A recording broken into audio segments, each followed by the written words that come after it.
नमस्कार, मेरा नाम रविकांत द्विवेदी है। सीएसई पर चर्चा के इस दूसरे एपिसोड में आप सभी लोगों का बहुत स्वागत है। जैसा कि आप सभी जानते हैं कि सीएसई आप सभी लोगों के लिए सीएसई पर चर्चा एक खास सेगमेंट लेकर आया है, जिसमें हम बात करते हैं सीएसई के अंदर दिए जाने वाली बहुत सारी सर्विसेज को लेके। तो ये हम लोगों का दूसरा एपिसोड है। इससे पहले वाले एपिसोड में हम लोगों ने जो बातचीत की थी वो सीएसई ग्रामीण ई स्टोर को लेके बातचीत की थी। लेकिन इस बार जो हम चर्चा कर रहे हैं वो आईटीआर, एनपीएस, पैन और डीमेट सर्विसेज के लिए बात करेंगे। और इस चर्चा में शामिल होने के लिए हमारे साथ हैं असिस्टेंट वाइस प्रेसिडेंट श्री शरदीप जी। बहुत स्वागत है सर आपका। नमस्कार जी, थैंक यू। शुक्रिया शुक्रिया शरदीप जी, आपने वक्त निकाला हम लोगों के साथ बातचीत करने के लिए। और आज जितने भी वेली साथी हमारे साथ जुड़ रहे हैं और जुड़ेंगे, उनको हम इन 4 सर्विस के बारे में बहुत डिटेल में जानकारी देंगे कि आखिर ये सर्विसेज क्यों हैं, इनका कितना इंपॉर्टेंस है, इनको किस तरीके से आप अवेल कर सकते हैं, लोगों को कैसे आप फैसिलिटेट कर सकते हैं और इसके थ्रू आप किस तरीके की अपनी अर्निंग कर सकते हैं। ये बहुत सारे कंपोनेंट हैं। जैसा कि आप सब लोग ने जिस तरीके से प्यार दिया हमारे पिछले एपिसोड में, वो काफी सक्सेसफुल रहा था और हम उम्मीद करते हैं कि इस बार भी बहुत सारे हमारे वेली साथी जो अभी जुड़ रहे हैं और आने वाले समय में जुड़ेंगे, उनको आज तक उनको नहीं मिली है, या अगर जानकारी मिली भी होंगी तो शायद बहुत आंशिक होंगी। कहीं न कहीं किसी न किसी छोटी जानकारी का अभाव होगा।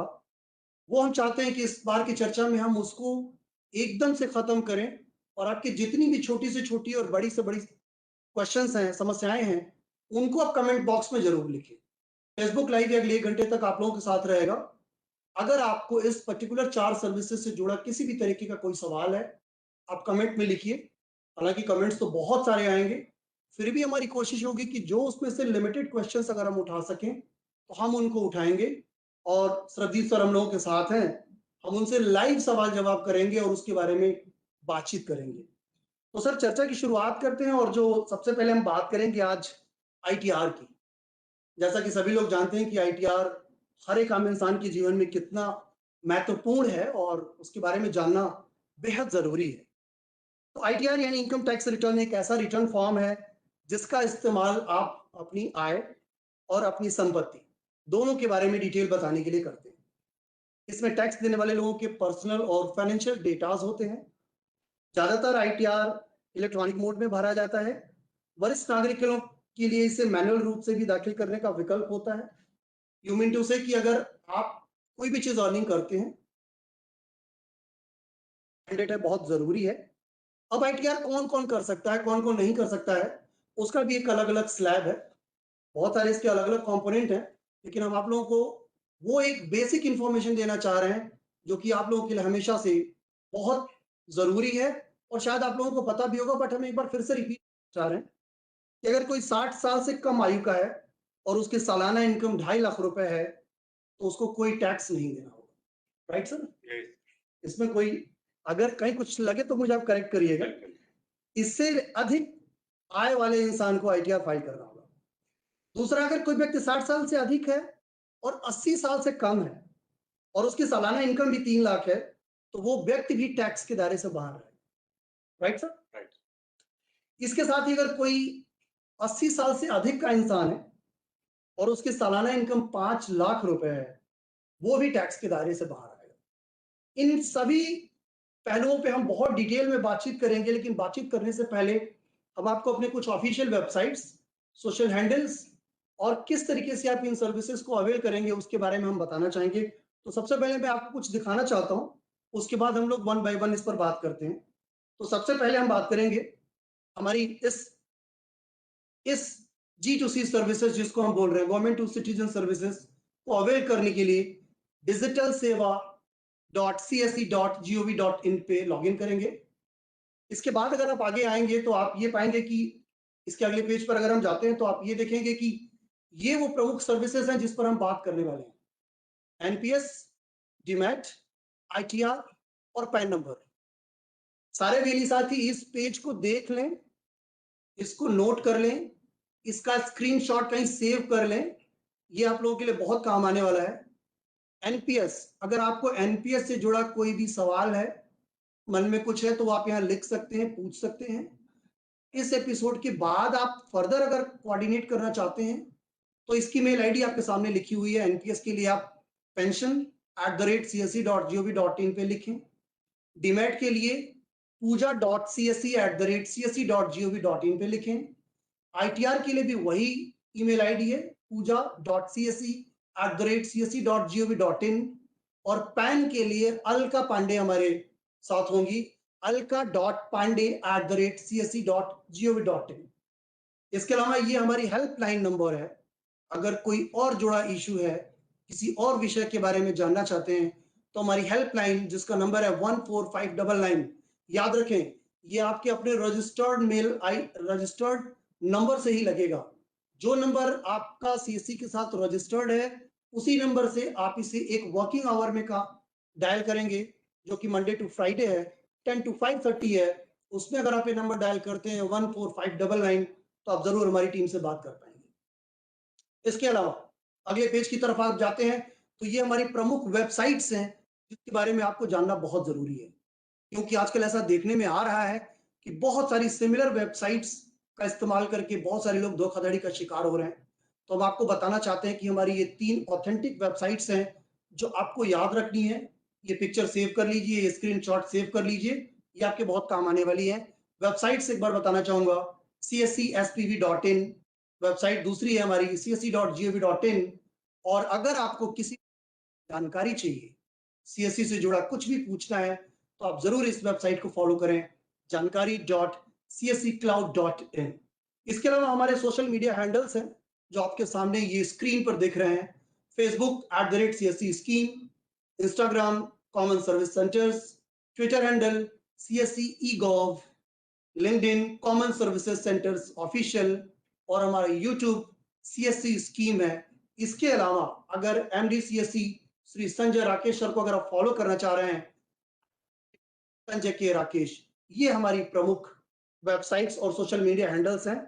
तो सरबदीप सर, शुरुआत करते हैं। सबसे पहले बहुत बेसिक सवाल है, बहुत सिंपल सवाल है कि आईटीआर आखिर क्या है? देखिए, कोई भी भारतीय नागरिक जी, कोई भी आय कमाता है तो उसको एक रिटर्न भरना होता है, उसको ये बताना होता है कि उसकी इनकम कितनी हुई, ताकि गवर्नमेंट से को टैक्स दे पाए। अभी टैक्स तो आप जानते हैं, सबको टैक्स देना है, ये मैंडेटरी। लायबिलिटी है। ये क्यों कर रहे हैं हम? जी, टैक्स दे रहे हैं इस नेशन को बिल्ड करने के लिए। तो टैक्स हम कितना लेंगे वो आपकी आय पे डिपेंड करता है। आपकी आय ज़्यादा रहेगी तो आपको टैक्स उतना रहेगा, आपकी आय कम रहेगी तो टैक्स अकॉर्डिंगली कम हो जाएगा। अभी इसके लिए गवर्नमेंट ने एक प्रोविजन बनाया है कि ये इनकम टैक्स रिटर्न हमें भरना है, आईटीआर जो हम शॉर्ट फॉर्म में बोल रहे हैं। इनकम टैक्स रिटर्न हर किसी को भरना है और हर फाइनेंशियल ईयर के लिए भरना होता है। ठीक है। तो अभी जैसे कि अब हम फाइनेंशियल ईयर 23-24 में हैं, तो अभी हम जो इनकम टैक्स रिटर्न भरेंगे वो हम 2022-23 के लिए भरेंगे। पुराने फाइनेंशियल ईयर्स के लिए भी भर सकते हैं, हालांकि उनकी गाइडलाइंस निकल गई हैं, बट कुछ पेनल्टीज के साथ हम वो भर सकते हैं। बट मेजर जो अभी है वो ये है कि जो लास्ट फाइनेंशियल ईयर का लोग भरते हैं, जी, और वो फाइनेंशियल ईयर 2022-23। ठीक है। तो ये इनकम टैक्स रिटर्न हर किसी को भरना है। जी, इससे नेशन बिल्ड होगा, प्लस आप भी अपनी आय बता पाएंगे, देखिए मेरी इतनी आय है, ताकि बाद में ये नहीं हो कि आपने इनकम टैक्स रिटर्न भरा नहीं और फिर गवर्नमेंट आपको पूछ रहा है और फिर पेनल्टीज लग रही हैं और आपको फिर उन सिलसिले में कन्वर्सेशन करना पड़ रहा है। संक्षेप में अगर मैं आपसे पूछूं कि इसके फायदे क्या हैं और अगर मैं नहीं भरता हूं तो नुकसान क्या है? लेट्स से कि आपने कह दिया कि भरना है, दैट्स फाइन, लेकिन मान लीजिए अगर मेरा मन नहीं है या किसी कारण से मैं नहीं भरा, तो मेरा नुकसान क्या होना है और अगर मैं भर रहा हूं तो मुझे फायदा क्या मिलना है? देखिए, फायदा हमारा ही है टैक्स भरने में, इनकम टैक्स रिटर्न भरने में, आईटीआर भरने में। अगर हमसे टीडीएस ज़्यादा काट दिया गया है, क्योंकि टीडीएस डिडक्शन सोर्स पे हो जाता है, अगर वो काट दिया गया है और अगर हमें उसका रिफंड चाहिए, तो रिफंड तब तक नहीं मिलेगा जब तक हम वो आईटीआर फाइल नहीं करेंगे। तो आईटीआर फाइल करेंगे तो रिटर्न्स मिलेंगे। कभी कभार डबल डिडक्शन हो जाता है टीडीएस का, अगर आपको उसका भी वापस लेना है, वो टैक्स भी वापस लेना है जो गलत काट लिया गया है, उसके लिए भी जब तक आप आईटीआर नहीं भरते हैं तब तक वो रिटर्न आपको नहीं मिलेगा। अच्छा, तो मतलब ये है कि अगर हमें रिफंड लेना है, रिटर्न लेना है, तो हमको वो भरना बहुत वो मैंडेटरी है। भरना ही पड़ेगा। तो और ये हमारे लिए ही बेनिफिशियल है, हम उसको भरें, बिकॉज हमारा ही पैसा गवर्नमेंट लौटाने के लिए तैयार है। जी। ओनली थिंग हम भरेंगे तो ही वो रिटर्न कर पाएंगे। Understood, understood. तो इसको वीएलई कैसे यूज कर सकते हैं, वीएलई कैसे सर्विसेज दे सकते हैं अगर आईटीआर फाइलिंग की बात की जाए तो?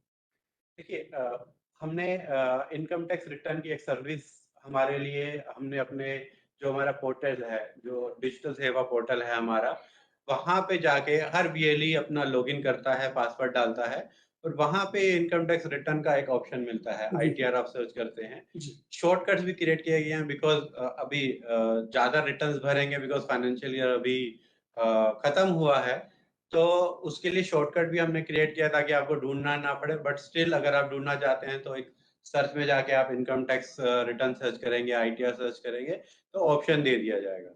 वहां पे आप जाएंगे, क्लिक करेंगे, और वो पूरा एक बहुत सिंपल फॉर्म है, वो आप सिंपल फॉर्म भरेंगे। नॉर्मल डिटेल्स हैं, आपका पैन नंबर क्या है, जो बेस रहता है, पैन नंबर हर किसी के पास है। आपका आधार नंबर क्या है, आधार नंबर डालेंगे।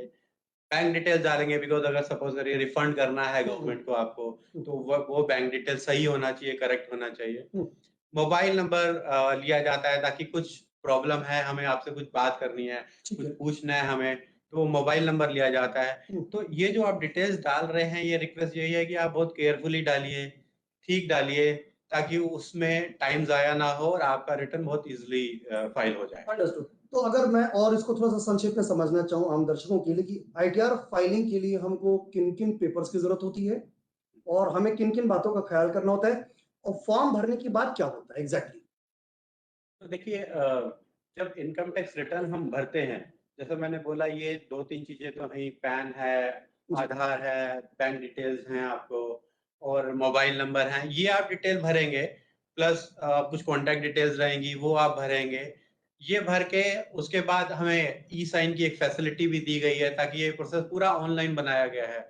आपको ऐसा नहीं है कि कुछ फिजिकल डॉक्यूमेंट जाके आपको किसी ऑफिस में, गवर्नमेंट ऑफिस में जमा करना पड़ रहा है, या आप बीएलई को दे रहे हैं हमारे, और बीएलई को आगे फॉरवर्ड करना पड़ रहा है। तो अब सारा ऑनलाइन प्रोसेस है। आपका मोबाइल नंबर आधार के साथ लिंक होना चाहिए ताकि आपको ओटीपी आ जाए और वो वहाँ पे आप फाइल कर सकें। ठीक है। दूसरा, जो टीडीएस जो है, जो आपने टीडीएस भरे हैं, वो भी जो टीडीएस की डिटेल्स फैच करने के लिए, उसके लिए भी एक आधार ओटीपी लगता है हमें। तो वन टाइम पासवर्ड हम वो डालेंगे तो हम टीडीएस की डिटेल भी फैच कर पाएंगे। आपका लॉगिन क्रिएशन करना है इनकम टैक्स वेबसाइट में, उसके लिए ई फाइल के लिए, उसके लिए भी एक ओटीपी आता है। 3 ओटीपी आते हैं आधार में, आधार की तरफ से। एक टीडीएस के लिए आता है, एक ई फाइल के लिए आता है, और तीसरा ई वेरिफिकेशन के लिए आता है, जो कि फाइनल सबमिशन रहता है। अच्छा। बाकी बैंक प्रूफ आप अपलोड करें, बाकी इसमें कुछ ज्यादा नहीं है। हाँ, एक चीज है, अगर आप आईटीआर, बीएलई भाई अगर किसी सैलरीड एम्प्लॉय का आईटीआर भर रहे हैं, तो एक फॉर्म 16 जो रहता है, हर सैलरीड एम्प्लॉय को वो मिलता तो है। रहता है, फॉर्म 16 तो फॉर्म 16 हर जी। कंपनी को जरूरी है देना अपने एम्प्लॉय को। हुँ। वो जरूर अपलोड करिए, हालांकि मैंडेटरी नहीं है, ताकि आपका सबमिशन इजीली हो जाए, मैंडेटरी नहीं है। बट मेरा ये कहना है, मेरा ये सजेशन है कि वो फॉर्म 16 अगर एम्प्लॉय के पास है, कस्टमर के पास है, तो जरूर अपलोड करिए, बिकॉज उसमें बहुत सारी डिटेल मिल जाती है, जिस केस में हमें दोबारा से कस्टमर के पास जाना नहीं पड़ेगा, बात नहीं करनी पड़ेगी, और सबमिशन हो जाएगा ही। Understood, understood. एक सवाल और आ रहा है कि मैं देख रहा हूँ कि लगातार आप टैक्स टू विन करके आपने कैंपेन चलाया हुआ है। ये क्या है टैक्स टू विन और टैक्स जमा करने के बाद क्या कुछ जीत सकते हैं क्या? ये मतलब थोड़ा-सा ये पर्टिकुलर नाम में ही बड़ा ट्विस्ट है। थोड़ा इसके बारे में कुछ बताइए। सर, ये एक हमारे एक बिजनेस पार्टनर भी हैं, टैक्स टू विन और टैक्स जीनियस, 2 बिजनेस पार्टनर हैं हमारे, जो हमारी हेल्प करते हैं, व्हीलर्स की हेल्प करते हैं। जी। प्लस एक कैंपेन भी चलाया गया, आपने सही बोला, बिकॉज ये सीजन पीरियड है। एक कैंपेन रन हो रहा है, जिसमें बहुत सारे इंसेंटिव्स दिए जा रहे हैं बीएलई भाई को। उसमें आप कुछ अमाउंट जीत सकते हैं, उसमें बुलेट जीतने का भी प्रोग्राम है, उसमें गोवा टूर का भी ऑप्शन दिया जा रहा है। बुलेट रॉयल एनफील्ड और हाँ, गोवा टूर। देखिए, टैक्स में मतलब टैक्स में अगर हम उसको फॉर्म अगर आईटीआर फिल कर रहे हैं तो हम बुलेट जीत सकते हैं, गोवा जा सकते हैं, टूर पे मजे कर सकते हैं, आप ये कह रहे हैं? बिल्कुल कर सकते ओह हैं। लवली। और ये तो जी। विन विन सिचुएशन है। आप एक तरह से तो कस्टमर का हेल्प कर रहे हैं, उसका जी। इनकम टैक्स भरने में, आपको कमीशन भी मिल रहा है उस चीज का, जी। प्लस आपको एक फर्दर इंसेंटिव भी दिया जा रहा है, जिसमें आप मल्टीपल चीजें जी सकते हैं। बहुत बढ़िया, बहुत बढ़िया। एक पॉइंट और आता है कि आईटीआर भरने के बाद अगर मुझे डॉक्यूमेंट चाहिए, वो कैसे मिलेगा? या मिलता है कि नहीं मिलता? डॉक्यूमेंट मिलता है। एक बार आपका ई वेरिफिकेशन हो जाता है जी, तो आपकी जो ईमेल है, कस्टमर की जो ईमेल है उस पे वो दे दिया जाता है, भेज दिया जाता है। इनकम टैक्स डिपार्टमेंट की तरफ से ही एक ऑटो ईमेल के थ्रू वो दे दिया जाता है। प्लस अगर वीएलई भी कुछ जानना चाहता है तो कंप्यूटेशन भी दिया जाता है कस्टमर का, ताकि जी, कस्टमर अगर उनसे आके कुछ मांगता है कि मेरा क्या कंप्यूटेशन वगैरह है, तो कंप्यूटेशन भी पीडीएफ में रहता है जो डाउनलोड करके वो प्रिंट करके दे सकते हैं। ठीक है। फेसबुक पर ये सेगमेंट लाइव है। आप जितने लोग जुड़ रहे हैं वो जरूर इसको बहुत ध्यान से देखें, क्योंकि ये आपके आय से जुड़ा हुआ सीधा मामला है। आपके लिए बहुत बेनिफिट रहने वाला है। और जो मैं देख पा रहा हूं कि फेसबुक पर सवालों की झड़ी लगी हुई है, बहुत सारे लोग अलग अलग तरीके से सवाल लिख रहे हैं। एक सवाल आ रहा है सरदीप सर, उसमें ये पूछ रहे हैं कि पहले 5 लाख तक नो टैक्स था। ये देवाशीष दास लिख रहे हैं, शायद कोलकाता से लिख रहे होंगे, आई होप। 5 लाख तक नो टैक्स था पिछले साल। इस साल से गवर्नमेंट चाहती है कि क्या हम कम कमाएं? देखिए, मतलब इसको इसको कैसे आप किस रूप में देख रहे हैं? देखिए गवर्नमेंट रिव्यू करती है, गवर्नमेंट गवर्नमेंट एक एनालिटिक्स लगाती है, जितना भी डाटा हमारे पास आता है जी, उसके बेसिस पे पॉलिसीज डिफाइन होती हैं। जी, एक थॉट प्रोसेस के साथ एक लिया जाता है। आपने न्यू रिजीम ओल्ड रिजीम का भी बात सुना होगा। जी, तो ऐसा नहीं है कि कुछ भी डिसीजन ले लिया जाता है और रोल आउट कर दिया जाता है। जी, पूरा सोचा जाता है, पूरा एनालिसिस किया जाता है। गवर्नमेंट चाहती है कि प्रोग्रेस सिटीजन का भी हो। जी। दूसरा, रिवेन्यू और टैक्सेस, जो गवर्नमेंट के रिवेन्यू है टैक्सेस, हम्म, वो भी गवर्नमेंट को मिले ताकि कंट्री का डेवलपमेंट हो सके। Absolutely, absolutely, absolutely. तो आप एक चीज बताइए कि बार बार मैं देखता हूँ कि ये बात आती है कि आप आईटीआर जब दाखिल करें तो मोबाइल नंबर एक्यूरेट रखें। ओटीपी आएगी, ओटीपी से आपको ऑथेंटिकेट करना पड़ेगा, तब जाके वो वेरीफाई होगा। लेट्स से कि अगर ओटीपी नहीं आ रही है, ओटीपी का कितना इंपॉर्टेंस है इस पूरे प्रोसेस देखिए, ओटीपी जैसा ऑनलाइन प्रोसेस हो गया है। में? जी, किसी को भी ऑथेंटिकेट करने के लिए वन टाइम पासवर्ड एक जनरल एक फार्मूला है, जो जैसे ऑथेंटिकेशन होता है कि ये कस्टमर आके फाइल कर रहा है किसी जी, चीज को या जी, सबमिट कर रहा है। जी, ओटीपीज कभी कभार नहीं आते हैं because of the network failure. कुछ नेटवर्क फेल होता है, सर्विस प्रोवाइडर की तरफ से इश्यू है, जी, या कस्टमर जहाँ पे खड़ा है वहां पे नेटवर्क उतने प्रॉपर नहीं आ रहे हैं। थोड़ा सा डिले कभी कभार हो जाता है। ठीक है। तो उस केस में हो सकता है थोड़ा वेट करना पड़े, री हुँ, अटेम्प्ट करना पड़े। हुँ, बट अदरवाइज ऐसा नहीं देखा गया है कि बिल्कुल काम रुक जाता है। थोड़े हुँ, डिलेस हो जाते हैं कभी कभार। 15 सेकंड में नहीं आ रहा है तो वो हो सकता है 1 मिनट में आ जाएगा। थोड़ा सा सब्र रखें, जरूर आता है ओटीपी। और नहीं आता है तो डेफिनेटली आप सपोर्ट डेस्क वगैरह में कर सकते हैं। मोबाइल भी एक्टिव होना चाहिए, जो नंबर्स हैं ऐसा नहीं है कि वही ब्लॉक हैं तो जिस पुराना वजह नंबर से नहीं होना चाहिए, हाँ, अपडेटेड होना किसी ने चाहिए। डीएनडीज लगाए हुए हैं कि राइट, भी तो कुछ भी नहीं वो आना ओटीपी चाहिए। नहीं आएगा। हाँ, तो उस केस और आई में थिंक आधार के साथ उसका लिंक होना बहुत ज़रूरी है, आधार के साथ लिंक होना जरूरी है, जिससे कि बिल्कुल। आपको ओटीपी मिलती रहे। हाँ अच्छा, जी। अजय सिंह लिखते हैं कि ये ये काम सिखाने के लिए कुछ गाइडलाइंस अगर है तो वो बताइए कि कैसे आईटीआर फाइल कर सकते हैं सीएससी के थ्रू? अगर उसके बारे में कुछ संक्षेप में बता सकें। अजय जी का सवाल है। अभी हमने कैंपेन्स रन कर रहे हैं, जी, जिसमें हम अपने जो डिस्ट्रिक्ट मैनेजर्स हैं, वीएलईज हैं, स्टेट टीम है, हम सबको इंफॉर्मेशन दे रहे हैं, पूरा प्रोसेस बता रहे हैं स्टार्ट से लेके एंड तक का, कि कैसे इनकम टैक्स रिटर्न भरना है। जी, पूरा एक सेशन रहता है, पीडीएफ रहते हैं, डॉक्यूमेंट रहता है, डॉक्यूमेंट दिखाया जाता है, स्क्रीनशॉट दिखाए जाते हैं, और उसके बेसिस पे समझाया जाता है कैसे कैसे आप रिटर्न भरें। और बहुत सिंपल प्रोसेस है, जनरल इंफॉर्मेशन है। जी, अगर आप एक बार आप डिजिटल सेवा पोर्टल पे आप लॉगिन कर लेते हैं, ठीक है। इनकम टैक्स रिटर्न वाले ऑप्शन में चले जाते हैं, हुँ, सब बहुत सेल्फ एक्सप्लेनेटरी है। बट हुँ, स्टिल, क्योंकि थोड़ा हो सकता है कि हेल्प लगे, हुँ, इसलिए हम बहुत सारी ट्रेनिंग्स भी देते हैं। हुँ, हमारी ट्रेनिंग्स अवेलेबल रहती हैं, हम रिकॉर्ड भी करके रखते हैं, हुँ, और वो वहां पे भी आप देख सकते हैं। स्टिल अगर कुछ प्रॉब्लम आता है तो जो ईमेल आईडीज आपको दी हुई हैं, जी, जो टोल फ्री नंबर है जी, 14599 वाला, 599 जी। उस पे भी आप बात कर सकते हैं, ईमेल पे भी भेज सकते हैं। हम पूरा प्रोसेस आपको दे देंगे अगर कुछ स्पेशल हेल्प भी लगता है तो। जी, एक बहुत सिंपल सा सवाल है कि आईटीआर लोग फाइल करते हैं, बहुत सारे लोग रिफंड भी चाहते हैं। रिफंड कितने दिनों में आता है और क्या रिफंड के लिए फॉलो अप करना पड़ता है, या एक बार हमने भर के छोड़ दिया तो रिफंड बाय डिफॉल्ट आ जाएगा, हमें कुछ करने की और जरूरत ये बहुत अच्छा क्वेश्चन है। नहीं? जी, रिफंड देखिए, इनकम टैक्स रिटर्न जब हम भरते हैं, रिफंड्स ऑटोमेटिकली आते हैं। एक बार आपने रिटर्न भर दिया, ई वेरिफिकेशन करना जरूरी है। जी जो लास्ट हमारा प्रोसेस है, जो थर्ड ओटीपी आधार वाला, वो करना जरूरी है। वो फाइनल सबमिशन है। जी एक बार आपने वो कर दिया, तो रिफंड्स अगर आपके बनते हैं तो ऑटोमेटिकली जो आपने बैंक डिटेल्स दिया है वहां पे हम्म, ट्रांसफर हो जाता है। 20 से 25 दिन लगता है। पहले तो बहुत लगता था, अब तो बहुत ज्यादा स्ट्रीमलाइन कर दिया है गवर्नमेंट ने। हम्म। 20 से 25 दिन में आपके रिफंड्स आपके बैंक अकाउंट में आ जाते हैं। मतलब ये कहना चाह रहे हैं कि हमको कोई फर्दर फॉलोअप की जरूरत नहीं है, 20-25 दिन के भीतर रिफंड हमें मिल जाएगा। बिल्कुल, कोई फ़ॉलो-अप की ज़रूरत नहीं रहती। कुछ नहीं करना है, आपको धैर्य रखना है 20-25 दिन के लिए और ज़रूर आएगा आपका रिफंड। अच्छा, एक चीज और है कि वीजा के लिए भी लोग आईटीआर को कितना इंपॉर्टेंस समझते हैं, और क्या इसका, अगर आईटीआर कोई फाइल कर रहा है तो उसको वीजा लेने में भी आसानी होती है? जी, बिल्कुल होती है। क्योंकि बहुत सारे लोगों की एक्सपेक्टेशन होती है कि हम इंडिया से बाहर जाएंगे, अब्रॉड जाएंगे, वहां कुछ काम करेंगे, हायर स्टडीज करेंगे, तो क्या उसका बेनिफिट्स यहाँ से कुछ मिलता है क्या? बिल्कुल मिलता है, क्योंकि ये इनकम टैक्स रिटर्न जो फाइल आप करते हैं, जो जी आपको प्रूफ मिलते हैं, वो आपको अटैच करना पड़ता है जब आप वीज़ा के लिए अप्लाई करते हैं। उसकी स्क्रूटनी होती है और उसके बाद ही आपको वीज़ा किया जाता है। इवन लोन अगर आप लेने जा रहे हैं, तो लोन के लिए भी आपको लास्ट 3 ईयर्स के इनकम टैक्स रिटर्न्स दिखाने पड़ते हैं। जी बेस्ड ऑन दैट, जिसमें ये डिसाइड होता है कि हाँ, आप अपना लोन ले सकते हैं जी और आपको आपको पे भी कर पाएंगे। तो ये प्रूफ की तरह काम करता है। जी। तो रिटर्न्स जरूर भरिए, ताकि आपको आगे अगर सपोज करिए आपको कोई एजुकेशन लोन लेना है, होम लोन लेना है या कुछ भी लेना है, वो इजिली मिल सके आपको। नो डाउट कि लोन की आपने बात की, मैं देखता हूँ कि ये, चाहे वो शहरी आबादी हो चाहे वो गांव की आबादी हो, लोन तो मैक्सिमम लोगों को लेना ही पड़ता है। बिकॉज कभी आप मकान खरीदने जा रहे हैं, कभी आप गाड़ी खरीद रहे हैं, कभी आप हायर एजुकेशन के लिए आगे जाना चाह रहे हैं।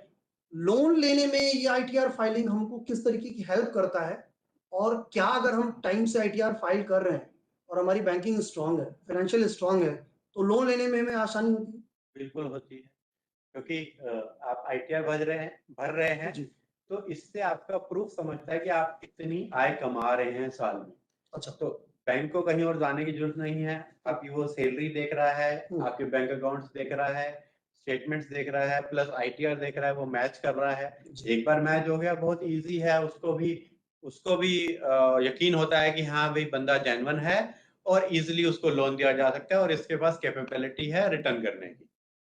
ऑलराइट सर, एक सर है रोहित दिव्यांग, वो लिख रहे हैं कि बैलेंस शीट निकालने की प्रोसेस कोई नहीं बता रहा है। मैं एक दो बार ईमेल भी कर चुका हूं, लेकिन शायद उसका रिस्पांस नहीं आया। कैसे बैलेंस शीट देखेंगे अगर देखना चाहें तो? रोहित जी, आपका सवाल जो है वो बहुत वाजिब सवाल है, और आप ही के जैसे सैकड़ों लोग ये जरूर जानने की कोशिश कर रहे होंगे कि अगर मुझे बैलेंस शीट अपनी चेक करनी है तो मैं कैसे चेक करूंगा, उसका प्रोसेस क्या है? सरदीप सर। हाँ, तो बैलेंस शीट देखिए, अभी तो जब हम ट्रेनिंग देते हैं, उसमें भी हम चीज बताते हैं कि आप बैलेंस शीट कैसे ले सकते हैं।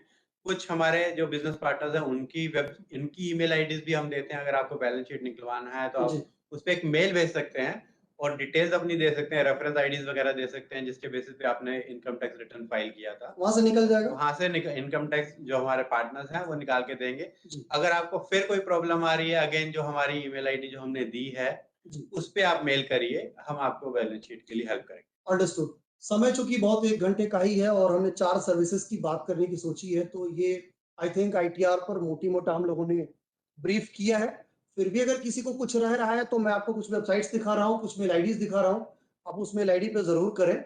और अगले टॉपिक पर हम आगे बढ़े, लेकिन उससे पहले हम एक बार फिर आपको बताना चाहते हैं कि हमारी ऑथेंटिक कुछ वेबसाइट्स हैं, कुछ सोशल मीडियाज हैं, और कुछ हमारे हैंडल्स हैं जिसके बारे में जानना बेहद जरूरी है। इस बार जो हमारी चर्चा हो रही है वो गवर्नमेंट टू सिटीजन सर्विसेज की है। इसके लिए डिजिटल सेवा .csc.gov.in पे लॉग इन करें।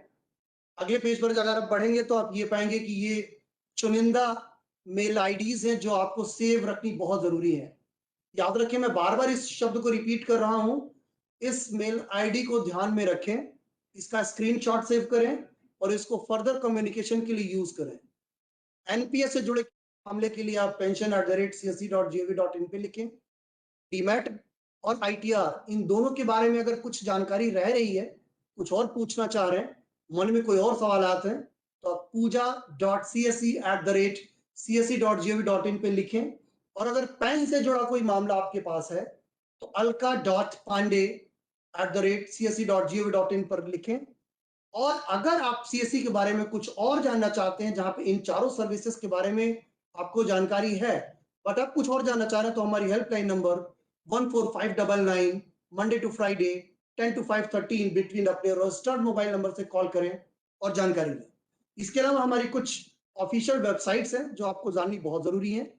csespv.in, csc.gov.in, और किसी भी तरीके की जानकारी के लिए जानकारी.csccloud.in जरूर विजिट करें और वहां अपनी सारी जानकारी कलेक्ट करें। अगले पेज की तरफ आप देखेंगे तो ये हमारे सोशल मीडिया हैंडल्स हैं जिनको फॉलो करें, फेसबुक पे, ट्विटर पे, लिंक्डइन पे, इंस्टाग्राम पे। और अगर एमडी श्री संजय राकेश सर को अगर आप फॉलो करना चाह रहे हैं तो ट्विटर हैंडल उनका यहाँ पे लिखा हुआ है @संजय_राकेश। अगली जो सर्विसेज है वो एनपीएस है।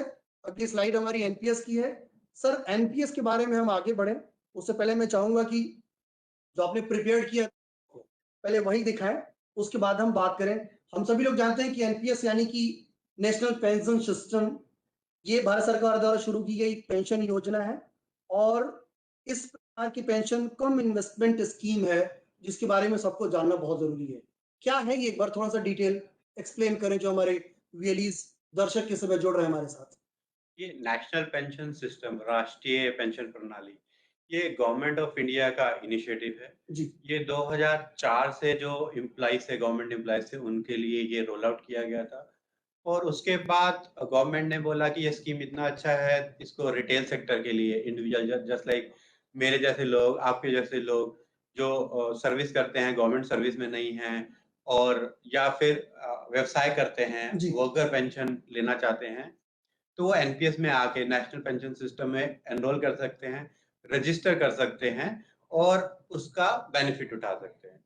एक चीज बहुत क्लियर है इंडिया में जी कि हमें रिटायरमेंट प्लानिंग का इम्पोर्टेंस बहुत कम पता है। हम्म, अवेयरनेस हो रहा है, धीरे धीरे जागरूकता बढ़ रही है, हम्म, बट अभी भी बहुत कुछ करना बाकी है। हम्म, जैसे कि आप देखते हैं कि ये जो रिटायरमेंट प्लानिंग क्यों जरूरी है, बिकॉज हमारी, जैसे कि स्क्रीन पे भी दिखाया जा रहा है कि जो हमारी जो खर्चे हैं अस्पताल वगैरह के, अगर हम बीमार हो जाते हैं, जी हमारा एक्सीडेंट हो जाता है, हमें कुछ हो जाता है, तो उतने ज्यादा खर्चे हैं, इतना महंगाई हो गई है, इतना महंगा सिस्टम है, उसके लिए हमें कुछ बचा के रखना पड़ेगा। जी हमारी स्टैंडर्ड ऑफ लिविंग है, हम एक स्टेटस मेंटेन करना चाहते हैं। जी पहले हम साइकिल पे चलते थे, अब हम कार पे चलना चाह रहे हैं और वो कार ही कंटिन्यू करना चाह रहे हैं। रिटायरमेंट के बाद इनकम तो है नहीं, जी। या कुछ पेंशन आ नहीं रहा है प्राइवेट शारीरिक एम्प्लॉइज आपकी को, शारीरिक अवस्था भी थोड़ी जवाब दे अवस्था जाती भी है। नहीं है। आपकी उम्र ऐसी नहीं होती है कि आप जिस तरीके से जवानी के दिनों में बहुत भाग दौड़ करके काम कर सकते हैं वैसा करें। तो शायद, लेकिन एक चीज जो मुझे मैं समझना चाहता हूँ कि ये इतना इंपॉर्टेंस नहीं लोग देते। लोगों को ये लगता है कि ठीक है, अभी मैं जवान हूँ, अभी मैं हट्टा कट्टा हूँ, आराम से मैं काम कर लूंगा। लोग बहुत तवज्जो नहीं देते पेंशन को लेके और रिटायरमेंट को लेके। उसको आप किस नजरिए से देखते देखिए, ये ह्यूमन नेचर रहता है, क्योंकि इंडिया में अभी तक जॉइंट फैमिली सिस्टम था। हैं? जी लोग एक परिवार में रहते थे, एकजुट परिवार में रहते थे। तो जो लोग रिटायर हो रहे थे और जो लोग फिर बच्चे बड़े हो रहे थे, वो अपना कमा रहे थे, तो वो उनको हेल्प कर रहे थे, जी उनका सारा देखभाल हो जाता था। अब तो न्यूक्लियर फैमिलीज हैं, जी लोगों के एक ही बच्चा है, दो बच्चे हैं, वो भी पढ़ने के लिए बाहर चले गए या जॉब करने के लिए बाहर चले गए। जी और थोड़ा ये भी है, ईगो भी रहता है कि हमें सेल्फ सफिशिएंट होना है, मुझे बच्चों से पैसे नहीं लेने हैं। राइट। तो रिटायरमेंट प्लानिंग तो बहुत ज़रूरी है आज की डेट में, अगर सर, आप। बेनिफिट्स क्या है एनपीएस के, अगर हम संक्षेप में जानना चाहें तो? जैसा कि मैं स्क्रीन पे देख रहा हूँ कि ये इतने सारे कंपोनेंट आपने बताए हैं, बेनिफिट्स के बारे में थोड़ा सा हमारे वेली साथियों को बताइए जिसका वो इसका फायदा ले सके। ये देखिए, ये जो इन्वेस्टमेंट प्लान है, रिटायरमेंट प्लान है, इतने बेनिफिट आपको कहीं नहीं मिलेंगे जितने गवर्नमेंट ऑफ इंडिया ने एनपीएस में डाले हैं। अच्छा। एक तो रेगुलेटेड है, एक जी pension fund, PFRDA pension fund regulatory and development जी अथॉरिटी, जी जो इसको पूरा रेगुलाइज करता है, पूरा मॉनिटर करता है। आप कंप्लेंट भी डाल सकते हैं रेगुलेटर को, और रेगुलेटर क्विक एक्शन लेता है। जी बहुत सिंपल है, बहुत इजीली आप आ सकते हैं, एनरोल हो सकते हैं, ऑनलाइन फैसिलिटी अवेलेबल है, जी सीएससी के थ्रू भी एनरोल इजीली हो सकते हैं। जी आप पेंशन फंड स्कीम्स चेंज करना चाहते हैं, आपको लगता है रिटर्न्स उतने नहीं आ रहे हैं, तो आप चेंज भी कर सकते हैं। एब्सोल्युटली। आप एक जॉब छोड़ के दूसरी जॉब में जा रहे हैं या जॉब छोड़ के अपना व्यवसाय करने जा रहे हैं या व्यवसाय छोड़ के आप नौकरी पे जा रहे हैं, तो वही जो अकाउंट नंबर है एनपीएस का अकाउंट नंबर वो आप मूव कर सकते हैं। मल्टीपल टैक्स बेनिफिट्स हैं जी। आपको जो इसमें मिलते हैं हुँ। और बहुत कॉस्ट जो है स्ट्रक्चर है बहुत ट्रांसपेरेंट है, कोई हिडन कॉस्ट नहीं है। जी। आपको अपफ्रंट बताया जाता है, आपकी स्टेटमेंट में सारा लिख के आता है। जी। तो बहुत क्लैरिटी से गवर्नमेंट ने इस प्रोडक्ट को बनाया है। ठीक बात है। बहुत अच्छा प्रोडक्ट है। वीएलई कैसे सेवा दे सकता है सर एनपीएस को? वीएलई अगेन डिजिटल सेवा पोर्टल के थ्रू जा सकता है, जो भी जी। कस्टमर आ रहा है, उनको बता सकता है कि एनपीएस जो नेशनल पेंशन सिस्टम का जो प्रोडक्ट है, जी। अच्छा प्रोडक्ट है। हुँ। आके डीएसपी में लॉगिन करके हुँ। वो नेशनल पेंशन सिस्टम सर्च करेगा या नेशनल भी करेगा तो वो एनपीएस करके लिख के आ जाता है। हुँ। वहाँ पे क्लिक करेंगे, मतलब उसको खोजने में बहुत परेशानी नहीं है। बहुत ईज़ी है, बहुत डीएसपी पर ईज़ी है। जाते ही अगर आप नेशनल पेंशन या नेशनल करके कुछ भी लिखते हैं तो आप इंस्टेंटली आप रिकनेक्ट हो हाँ जाते हैं। जी, नेशनल भी आप करेंगे तो वो ठीक है। ऑप्शन दे देगा। एब्सोल्युटली।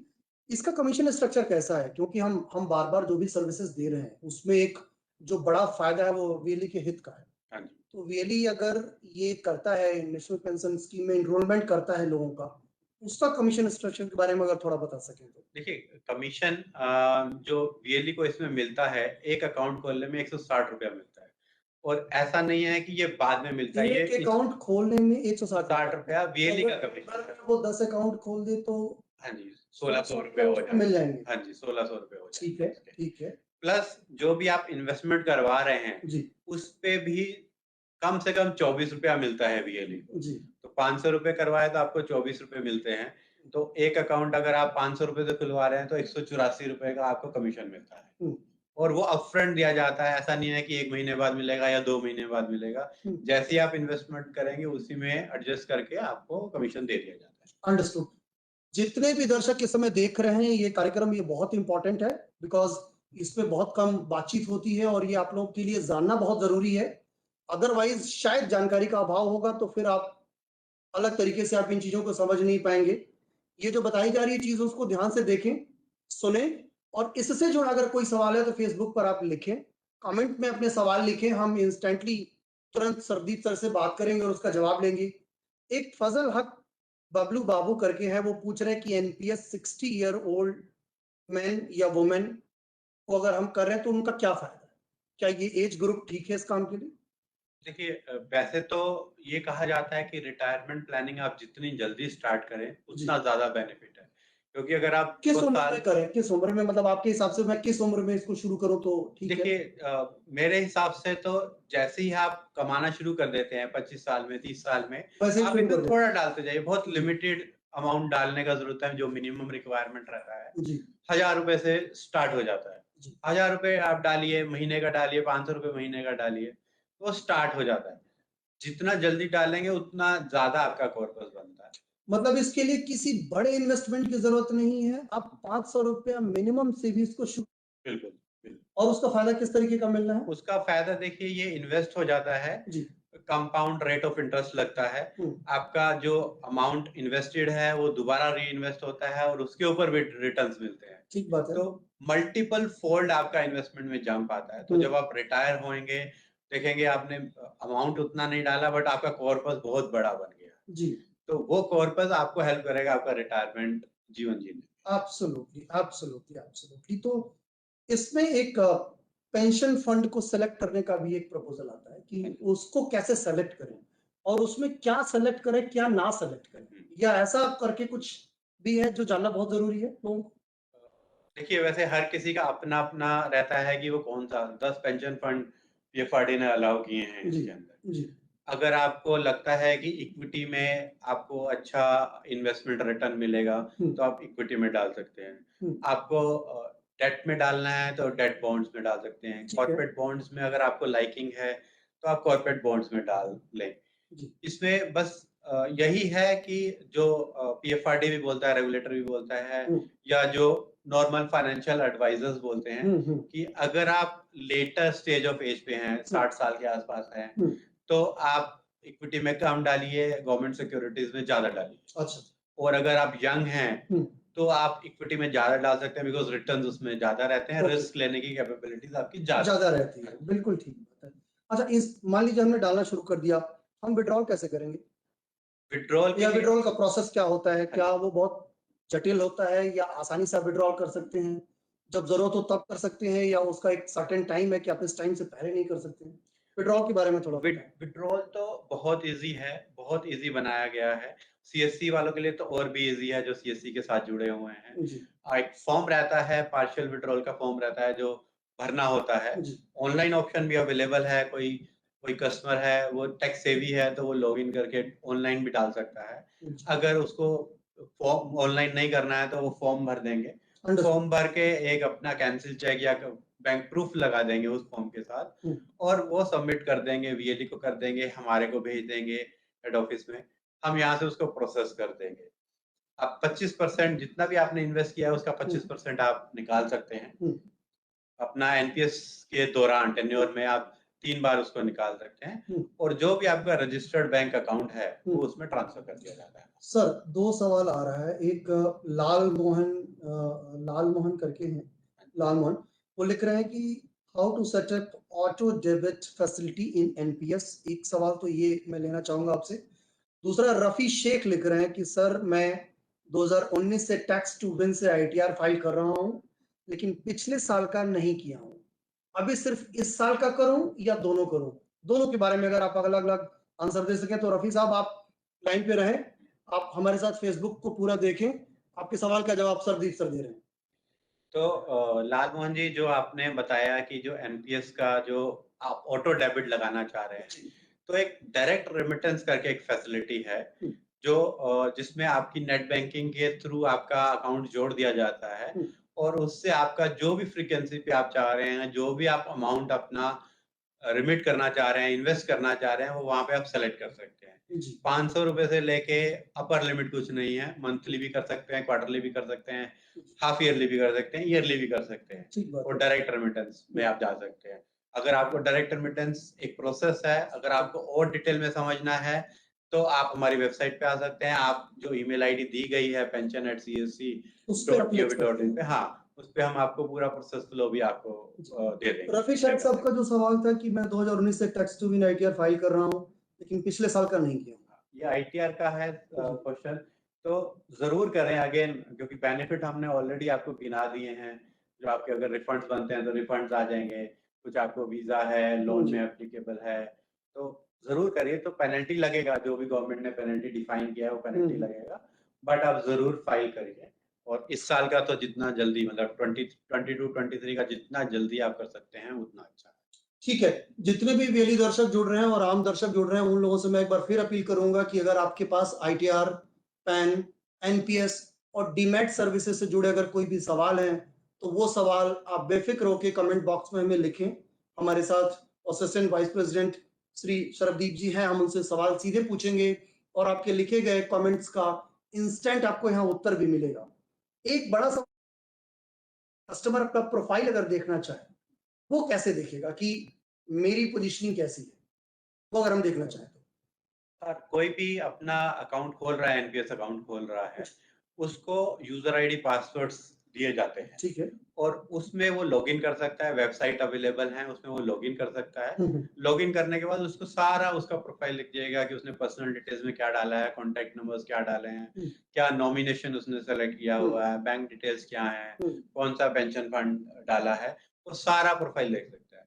मोबाइल ऐप्स भी अवेलेबल हैं। हुँ, हुँ, आप एनपीएस करके mobile app Google play store पे आप सर्च करेंगे या हुँ, आईओएस आप यूज़ करते हैं, हुँ, एप्पल यूज़ करते हैं, तो एनपीएस आप सर्च करेंगे, वो आपको मोबाइल ऐप भी दिखाएगा, हुँ, डाउनलोड करिए, हुँ। लॉगिन करिए, उसमें आपके प्रोफाइल्स पूरे दिखेंगे। बैंक डिटेल अगर मुझे अपडेट करना हो या बैंक डिटेल कभी गलत पड़ गया या अब बैंक डिटेल मैं पहले जो बैंक यूज़ करता था, अब मैं बैंक कोई और यूज़ कर रहा हूँ।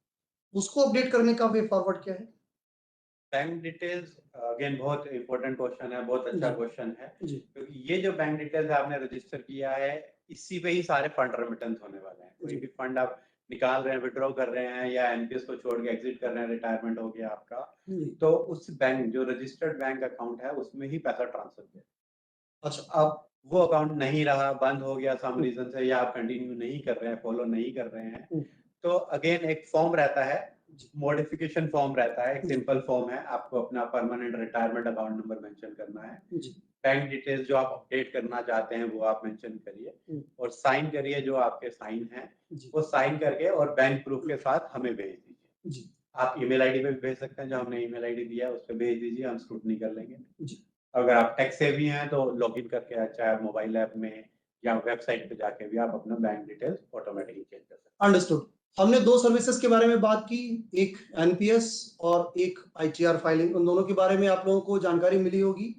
और जो भी दर्शक अभी जुड़ रहे हैं, जो भी वीएलई साथी हमारे साथ जुड़ रहे हैं, वो जरूर इसको देखें। नेक्स्ट हमारा 20 मिनट्स और रहता है जिसमें हम दो सर्विसेज के बारे में और बात करने वाले हैं। और अगर किन्हीं कारणों से आप अभी इस समय लाइव नहीं जुड़ पा रहे हैं तो ये एपिसोड पूरा का पूरा सीएससी की ऑफिशियल फेसबुक पेज पर तो रहेगा ही रहेगा, हमारे यूट्यूब पर भी ये पेज पड़ा होगा, ये वीडियोस पड़े होंगे। आप एक बार जाके फिर से देख के वो सारे डिस्कशन को फिर से सुन सकते हैं, क्योंकि बहुत सारे आपके जो सवाल मैं देख रहा हूँ जो चैट बॉक्स में आ रहे हैं, वो बहुत सारे ऐसे सवाल हैं जिनके बारे में हम लोगों ने आंसर दे दिया है। और बहुत सारे सवाल अब पैन से जुड़े आ रहे हैं। तो सरदीप सर आगे बढ़े पैन के लिए। तो पैन, जैसा कि हम सब लोग जानते हैं कि बहुत इंपॉर्टेंट सर्विसेज है, और पैन के बिना तो आई थिंक शायद कोई काम चलने वाला नहीं है। हर एक इंसान को पैन की बहुत जरूरत है। और पैन आज की डेट में एक ऐसा एलिमेंट है जिसके बिना आप शायद कोई भी गवर्नमेंट से लेके प्राइवेट तक किसी भी काम में आपको दिक्कत आएगी अगर आपके पास पैन कार्ड नहीं है तो। सर, पैन कार्ड कितना जरूरी है और वीएलई इस सेवा को कैसे दे सकता है? पैन कार्ड का तो आपने एक्सप्लेन किया, इम्पोर्टेंट बहुत ज्यादा है। कुछ भी आप काम करते हैं, आप कुछ खरीदने जा रहे हैं, कुछ स्पेंड करने जा रहे हैं, आपको घर खरीदना है, आपको कहीं इन्वेस्टमेंट्स करनी है, बैंक अकाउंट खुलवाना है, कोई भी फाइनेंशियल ट्रांजैक्शन करनी है, पैन तो लगेगा। आप कुछ एक्सपेंडिचर कर रहे हैं या इनकम अर्न करने का ट्राई कर रहे हैं, ठीक है, तो पैन तो लेना ही है जितना जल्दी। और आज की डेट में 1 साल का बच्चा भी ले सकता है पैन, और 60 साल का बुजुर्ग भी ले सकता है। एब्सोल्युटली, नवजात बच्चे से लेके और ओल्ड एज पीपल, कोई भी इंसान पैन ले सकता है। हाँ, ये बहुत वो है। ठीक है, और इसका कमीशन स्ट्रक्चर क्या है अगर हम वीएलई के सर्विसेज से अगर पूछना चाहें तो? बिकॉज मोटिव तो ये है कि हम एक तो सर्विसेज भी दें, लोगों की सेवा भी करें, और प्लस उनकी वैकेंसी अर्निंग्स भी, जो कि बहुत जरूरी है। तो उसको कैसे हम देखते हैं और उसमें किस तरीके का कमीशन है वीएलई साथी के? देखिए, हर पैन जो भी इशू किया जाता है सीएससी की तरफ से, जी, वो उसमें वीएलई को 10 रुपए का कमीशन मिलता है। इसमें जो ऑनलाइन प्रोसेस भी अवेलेबल हैं, ऑफलाइन प्रोसेस भी अवेलेबल हैं, फिजिकल डॉक्यूमेंट्स की भी प्रोसेस अवेलेबल हैं। वीएलई डीएसपी में, डिजिटल सेवा पोर्टल में लॉगिन करके वो पैन सर्च करेगा, अगेन सर्च करके ऑप्शन रहेगा, और वो डिजिटली ही सारा प्रोसेस सबमिट कर सकता है। और इंस्टेंट पैन जनरेशन का भी ऑप्शन है, 2 घंटे में ही पैन मिल जाता है अगर ई पैन के थ्रू आप जा रहे हैं। ओके, पैन कार्ड में करेक्शन का कैसा मामला है, और क्या इंस्टेंट पैन कार्ड जनरेट हो सकता है क्या? जैसे अगर मुझे तुरंत ही चाहिए पैन कार्ड, क्या तुरंत की फैसिलिटी है? और अगर हमने ले लिया और किसी तरीके से गड़बड़ी हुई और हम उसमें करेक्शन चाहते हैं, इन दोनों के बारे में अगर आप थोड़ा सा विस्तार से बता सकें। हाँ जी, तुरंत लेने का प्रोविजन है। आप पैन इमीडिएटली ले सकते हैं, 2 घंटे में ही पैन जनरेट हो जाता है। ये आधार के थ्रू होता है। आपको अपना आधार नंबर अपने पास रखना है, आपका मोबाइल नंबर आधार के साथ लिंक होना चाहिए। एक बार आपका मोबाइल नंबर लिंक है, आपको ओटीपी भेजे जाते हैं आधार के थ्रू, यूआईडीए भेजते हैं। वो ओटीपी आपको सिस्टम में डालने हैं। आपका नाम, आपका जेंडर, आपका डेट ऑफ बर्थ मैच किया जाता है। आपकी जितने भी एड्रेस डिटेल्स वगैरह हैं वो आधार के थ्रू फेच कर ली जाती हैं। कुछ एओ डिटेल्स वगैरह भरवाई जाती हैं, मिनिमम डिटेल्स भरवाई जाती हैं, और उसके बाद सबमिशन हो जाता है, और आपको एक रिसिप्ट दे दी जाती है। वीएलई भाइयों को यही है कि वो रिसिप्ट दे दें कस्टमर को, और विदिन 2 आवर्स वो ईमेल आईडी पे पैन आ जाता है कस्टमर। अच्छा, वो प्रिंट कर सकते हैं और रख सकते हैं अपने पास। सर, डेविड के मोहंती लिख रहे हैं कि क्या पैन आधार लिंक फ्री में मिलेगा? नहीं, फ्री में नहीं मिलेगा। देखिए, बहुत सारे ऐसे लोग हैं जो बहुत सारे सर्विसेज को फ्री में भी चाहते हैं, तो डेविड साहब यही जानना चाह रहे हैं कि क्या वो लिंक फ्री में मिलेगा?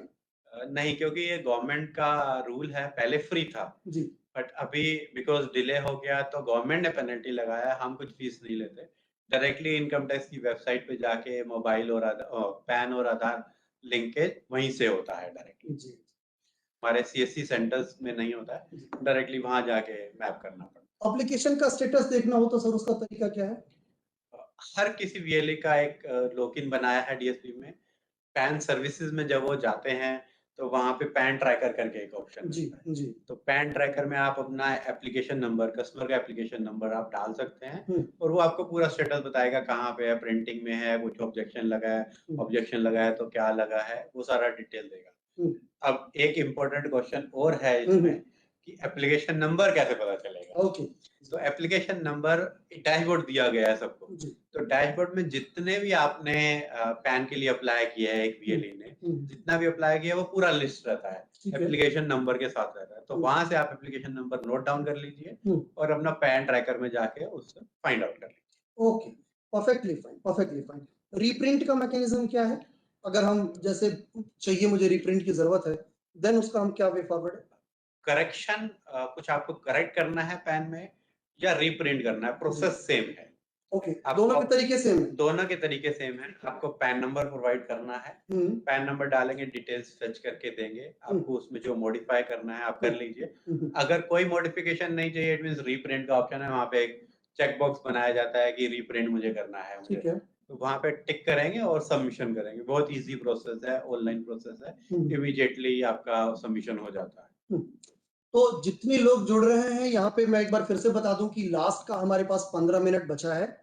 15 मिनट के भीतर जितने भी सवालात आप लोगों के हैं, जितने भी क्वेश्चन्स हैं, जितने भी मन में छोटी से छोटी क्वेरीज़ हैं, आप यहाँ कमेंट बॉक्स में लिख दीजिए। और फिर एक बार रिपीट कर रहा हूँ आपको, आज का जो डिस्कशन है, वो एनपीएस है, आईटीआर है, पैन सर्विसेज़ है और डीमैट सर्विसेज़ है। इन्हीं के बारे में अगर आप सवाल पूछेंगे तो इंस्टेंट आंसर मिलेगा। कोई और अगर आपकी क्वेरी है तो वो हम किसी दूसरे सेंस में ले सकेंगे। कमेंट बॉक्स में अगर आप इनसे जुड़ा कुछ सवाल लिखते हैं, हमने बहुत सारे सवाल अभी लिए हैं और आगे हमारी कोशिश भी है कि हम उसको कंटिन्यू करें। बट आप सभी लोगों से गुजारिश है कि ये एपिसोड पूरा का पूरा देखें और इन्हीं 4 सर्विसेज से जुड़ा सवाल आप यहाँ लिखें, तो शायद आपको इंस्टेंट उसका आंसर मिल जाएगा।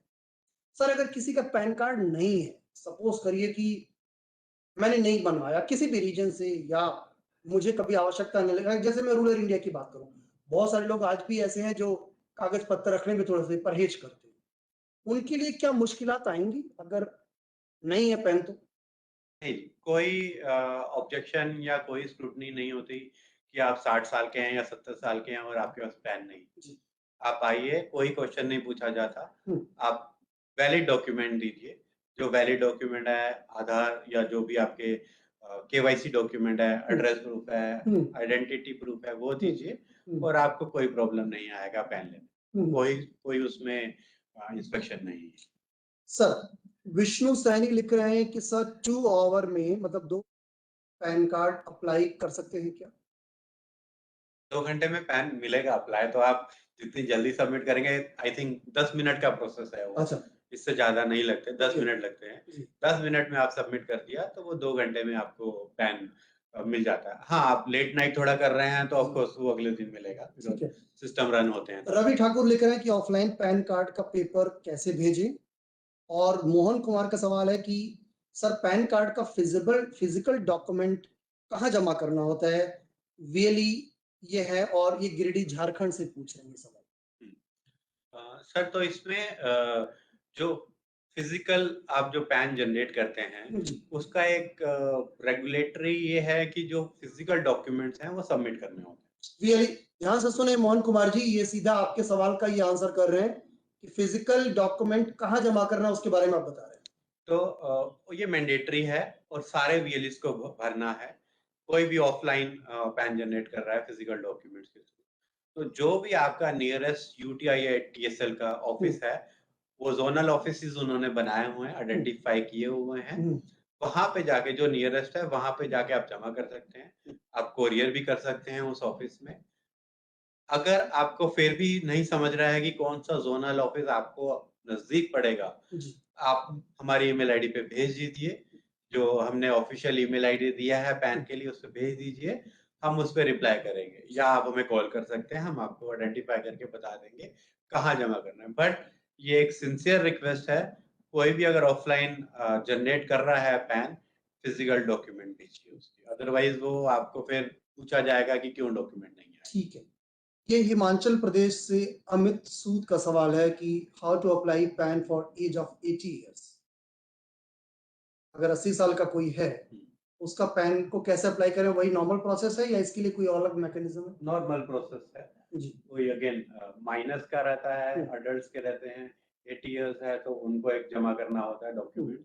वो डॉक्यूमेंट अगेन वो फिजिकल डॉक्यूमेंटेशन के थ्रू आप पैन जनरेट कर सकते हैं, कुछ ठीक है, उसमें अलग नहीं है। ठीक है, ठीक है। सरदीप सर आप हमारे साथ जुड़े रहे। हमने 3 मेजर प्रोसेस पर बात की है। आईटीआर पे डिस्कशन हो गया है, एनपीएस पे बात हो गई है और पैन पे डिस्कशन हम लोगों ने कर लिया है। लास्ट के 10 मिनट बच रहे हैं तो हम ये चाहते हैं कि ये पूरा का पूरा हम टाइम डेडिकेट करें डीमैट अकाउंट को लेके। जैसा कि हम सभी लोग शेयर मार्केट के बारे में सुने होंगे, सभी लोग हम लोगों ने ट्रेडिंग के बारे में सुना होगा, शेयर मार्केट्स के भाव बड़े ऊपर नीचे होते हैं वो भी हम लोगों ने जाना होगा। बहुत सारे लोगों को हमने देखा होगा कि शेयर में इन्वेस्ट करके उन्होंने बहुत अच्छी अर्निंग की है और बहुत ग्रास रूट से जो है वो बहुत अपर पोजीशन पे पहुंचे हैं। तो सर सबसे पहले हम ये पूछें कि डीमैट ये एग्जैक्टली है क्या? एक आम बोलचाल के लहजे में तो हम डीमैट अकाउंट सुनते हैं, बट ये एग्जैक्टली है क्या? अ, सर ये डीमैट अकाउंट जो है, जो आप फिजिकल शेयर्स रखते थे, जी। फिजिकल म्यूचुअल फंड्स के सर्टिफिकेट्स रखते थे, उसको इलेक्ट्रॉनिक फॉर्मेट में रखने के लिए एक अकाउंट बनाया गया है।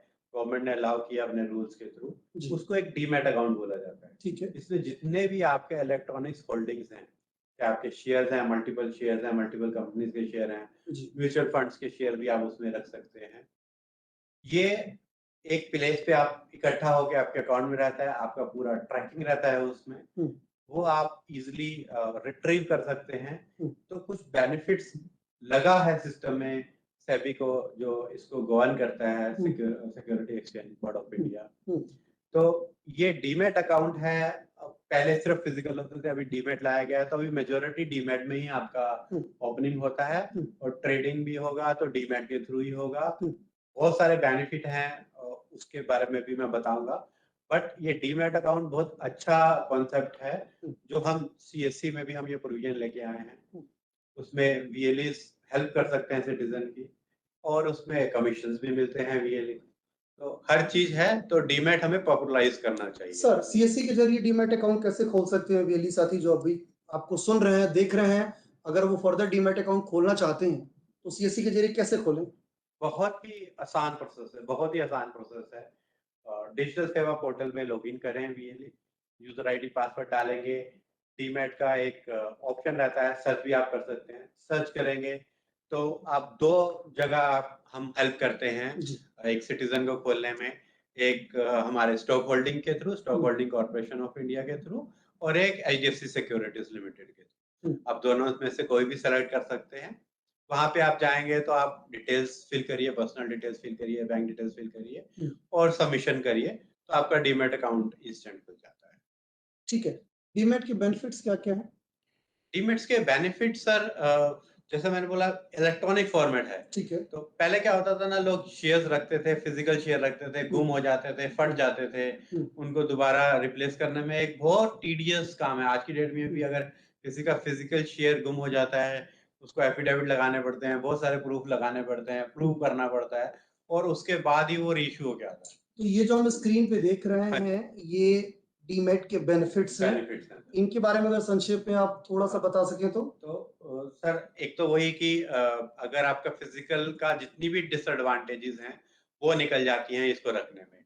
आपको कुछ ट्रेडिंग करनी है, क्विक ट्रेडिंग हो जाती है। आपको कुछ ट्रांसफर्स करने हैं, जी। शेयर आपको मेरे मेरे से लेके किसी और को देने हैं, मेरे को अपनी फैमिली मेंबर्स को देने हैं, तो ऑनलाइन प्रोविजंस ही होते हैं, वहां पे आप लॉगिन करके आप ट्रांसफर कर सकते हैं। ऑन द गो आप ट्रेडिंग भी कर सकते हैं। आप जा रहे हैं, ट्रेन में बैठे हैं, बस अड्डे पे बैठे हैं, हम्म, बस में ट्रैवल कर रहे हैं, आपके पास मोबाइल होना चाहिए, लैपटॉप हम्म, होना चाहिए, किसी में भी आप ट्रेड कर सकते हैं, ट्रांसफर कर सकते हैं, ट्रेडिंग हम्म, खरीद सकते हैं, बेच सकते हैं, चलते चलते ये बिक जाएगा। हम्म। तो वो डीमैट ये सब चीजों के लिए आपको हेल्प करता है। Okay, okay. तो कुल मिला के ये एक बेनिफिट्स हैं जिसका आप अवेल कर सकते हैं। इसमें वीएलई साथियों के लिए कमीशन स्ट्रक्चर किस तरीके का है? हर अकाउंट पे हालांकि वैल्यू प्लान के ऊपर डिपेंड करता है हम्म, कि सिटीजन कौन सा वैल्यू प्लान ले रहा है, अकॉर्डिंगली उसका कमीशन ऊपर नीचे होता है। हम्म। But near to 80 to 100 rupees एक वीएलई को मिलता है जी। हर अकाउंट खोलने में, हर एक जी। डीमैट अकाउंट खोलने में 80 से 100 रुपए का कमीशन। कोई ऐसी चीज जो डीएमएट के बारे में एक आम इंसान को और वीएलई साथियों को जानना बेहद जरूरी हो? क्योंकि आप तो हम 4-5 मिनट में डीएमएट की पूरी बात तो नहीं बता पाएँगे, 10 मिनट में पूरा जानकारी तो नहीं दे पाएँगे, बट आपको लग रहा है कि कोई ऐसा इम्पोर्टेंट पॉइंट जिसके बारे में जानना बेहद ज़रूरी है और उसको दिमाग में बना के रखें, जब डीमैट या ऑनलाइन ट्रांज़ैक्शंस या शेयर मार्केट में आप एंटर करने वाले हो तो? देखिए, अगर आपको शेयर ट्रेडिंग में इंटरेस्ट है तो जी, अगेन डीमैट मैंडेटरी है। जी। तो डीमैट अकाउंट तो आपको खोलना ही पड़ेगा। ट्रेडिंग ऑफ कोर्स सिटीज़न के ऊपर है कि वो क्या ट्रेड करना चाहता है, क्या नहीं करना हुँ, चाहता है। हम एक सिटीज़न को हेल्प करते हैं उसको एनेबल करने के, ठीक है। एनेबलर हैं हम, हुँ, उसको हेल्प करते हैं अकाउंट खोलने में। उसके जी। बाद वो ट्रेडिंग अपने हिसाब से करेगा, अपने जो उसको ठीक लगता है। हुँ, तो डीमैट अकाउंट मैंडेटरी है, खोलिए, इसके मल्टीपल बेनिफिट्स हमने ऑलरेडी एक्सप्लेन किए हैं कि क्या-क्या मल्टीपल बेनिफिट्स हैं हुँ, और बहुत महँगा नहीं है, बहुत सस्ता है, हुँ, बहुत ईज़ी से खुल जाता है, हुँ, पैसे भी ज़्यादा नहीं लगते और इसके एडवांटेजेस बहुत ज़्यादा हैं। आपका हुँ, पूरा सिक्योर रहता है, हुँ, आपको दिखता है, हुँ, वैल्यूएशंस भी दिखती हैं, हुँ, आप जो ट्रेडिंग कॉस्ट है वो भी आपका लो हो जाता है। हुँ, तो ये सारे बेनिफिट्स हैं जो डीमैट खोलने में आपको मिलते हैं। हुँ, हुँ, हुँ, तो आप इसलिए आप वीएलईज़ भाइयों को यही रिक्वेस्ट है, जी। ये एक डीमैट सर्विस है, पॉपुलराइज़ करिए, सिटीज़न का भी हेल्प होगा और आपको भी इसमें कमीशन मिलेगा। चिराग शाह लिखते हैं कि जिनका डीमैट हमने खोला हुआ है, अगर ट्रेडिंग करते हैं, तो उसका कमीशन हमको मिलेगा क्या?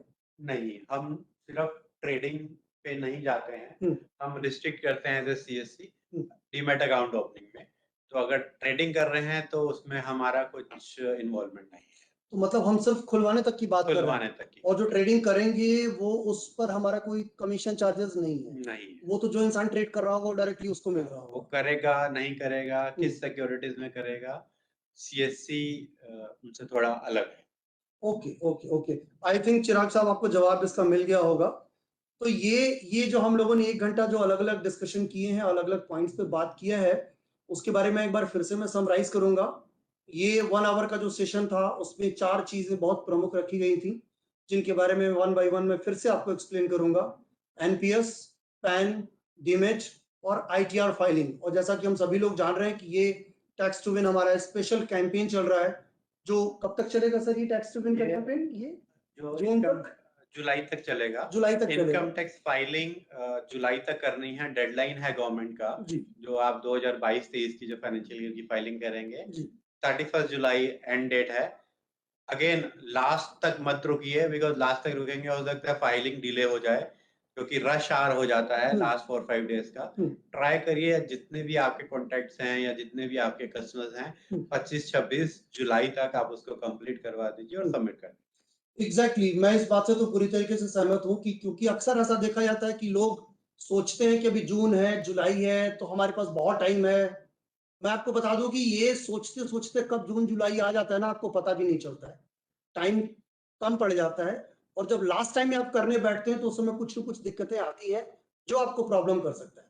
ऐसी दिशा में मैं आपको एक बार फिर से समराइज़ करूँगा इन चीज़ों को और इस सेशन को हम यहीं पे ख़त्म करना चाहेंगे। आगे इसको हम प्रोसेस में नहीं लेंगे। जाने से पहले मैं एक बार फिर आप सभी लोगों को बता दूँ कि ये 3-4 चीज़ें बहुत प्रमुख हैं, लोगों को जानना बेहद ज़रूरी है।